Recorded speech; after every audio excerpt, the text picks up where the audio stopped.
कहते हैं कि मंदिर जाते हैं फल नहीं मिलता है। अरे भैया, मंदिर जाने का तरीका तो चेक कर लीजिए कि आप किस प्रकार मंदिर जाते हैं। कि कई बार लोग मंदिर में जाने अनजाने कुछ गलतियां कर बैठते हैं, जिससे उनको मंदिर जाने का फल नहीं मिलता है या मंदिर जाने का फल उनका नष्ट हो जाता है। पहला तो, जब भी आप मंदिर में प्रवेश करते हैं तो प्रवेश द्वार पे जो घंटी होती है, जो घंटा होता है, उसे बजाएं, अच्छे से बजाएं और उस घंटे के नीचे खड़े हो जाएं। जब तक उसकी टनकार गूंजती रहे उसे महसूस करिए नीचे खड़े होकर। टन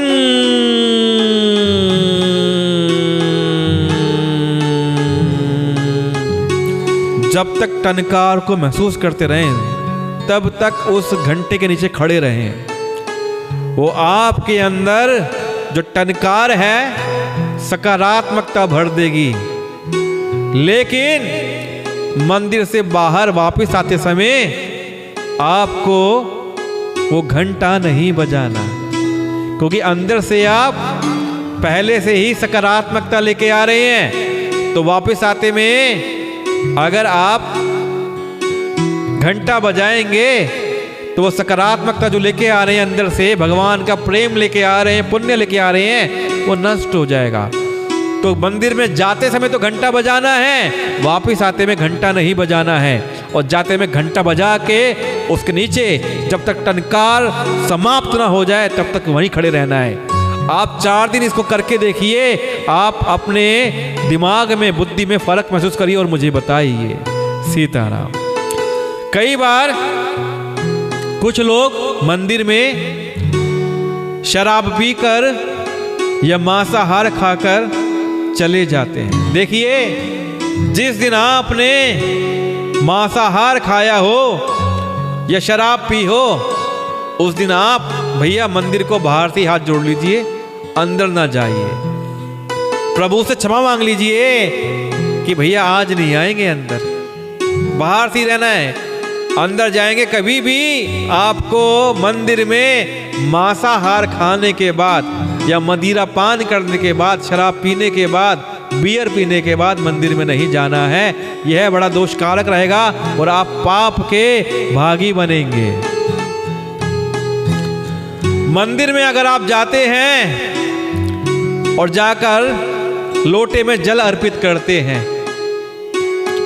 तो कभी भी अगर मंदिर से आप वापसी आते हैं तो खाली लोटा लेकर वापसी नहीं आना आपको। अगर आप मंदिर से वापस आते हैं खाली लोटा लेके आते हैं तो उससे घर में आर्थिक संकट आएगा। हमेशा घर पर आए, भरा लोटा लेकर घर पर आए। जिस प्रकार आप भरा लोटा घर पर लेकर आएंगे उसी प्रकार आपका घर भी हरा भरा रहेगा। तो कभी भी मंदिर से वापसी आना है, खाली लोटा लेके नहीं आना, भरा लोटा लेके आना है।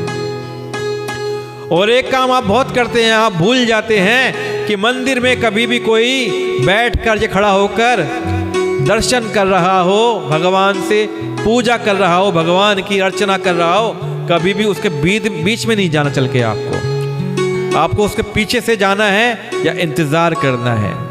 कभी भी कोई व्यक्ति पूजा कर रहा हो उसके बीच में से आपको नहीं जाना। यह बड़ा दोषकारक होता है, इससे आपको पाप लग जाता है, क्योंकि इससे पूजा करने वाली पूजा खराब होती है, उसका मस्तिष्क विचलित हो जाता है, जिसकी वजह से पूजा खराब होती है, उसके पाप के भागी आप बनते हैं। तो कभी भी कोई पूजा कर रहा हो, दर्शन कर रहा हो, आपको बीच में से नहीं जाना, पीछे से होके जाना है। कुछ लोग क्या करते हैं, मंदिर में जाकर तेज तेज बोलते हैं, हल्ला करते हैं। मंदिर एक शांति वाला स्थान है। मंदिर में अगर उच्चारण हो तो किसी का उच्चारण होना चाहिए, केवल मंत्रों का उच्चारण होना चाहिए, वेद मंत्रों का उच्चारण होना चाहिए। अगर आप मंदिर में तेज तेज आवाज में बातें करते हैं, हो हल्ला करते हैं, तो यह दोषकारक है। इससे शांति भंग होती है और दूसरों की पूजा खराब होती है। इससे आपको दोष लगता है, आपको पाप लगता है। तो मंदिर में कभी भी तेज तेज बोलकर हल्ला करके अशांति नहीं फैलानी चाहिए। और जब भी मंदिर जाया करें तो भैया चमड़े की बेल्ट, चमड़े का पर्स या चमड़े की कोई भी वस्तु आपने पहनी हो या रखी हो जेब में तो उसे पहन कर ना जाए। चाहे मंदिर वाले आपको बोले या ना बोले, कभी भी मंदिर में चमड़े का पर्स बेल्ट पहनकर नहीं जाना है। यह दोष कारक होता है, इससे आपको दोष लगता है, पाप लगता है और आपकी पूजा नष्ट हो जाती है। कभी भी आप मंदिर जाएं, लेकिन ध्यान रखें किसी भी दशा में आपको किसी भगवान के सामने पीठ करके खड़ा नहीं होना। वापसी भी आए तो पीठ करके नहीं आना, आपको उल्टा चलते हुए आना है, हाथ जोड़ के आना है। भगवान को किसी भी अवस्था में पीठ नहीं दिखानी चाहिए, चाहे वापसी आ रहे हो, जा रहे हो या खड़े हो। इससे भगवान का अपमान होता है और आपको पाप लगता है, आपको पाप लगता है और पुण्य नष्ट होता है। और मंदिर में कुछ लोग परिक्रमा करते हैं। अब जानिए परिक्रमा कैसे करनी है। परिक्रमा आपको हमेशा बाईं तरफ करनी चाहिए, यानी कि जिस दिशा में घड़ी चलती है उस दिशा में परिक्रमा करनी चाहिए।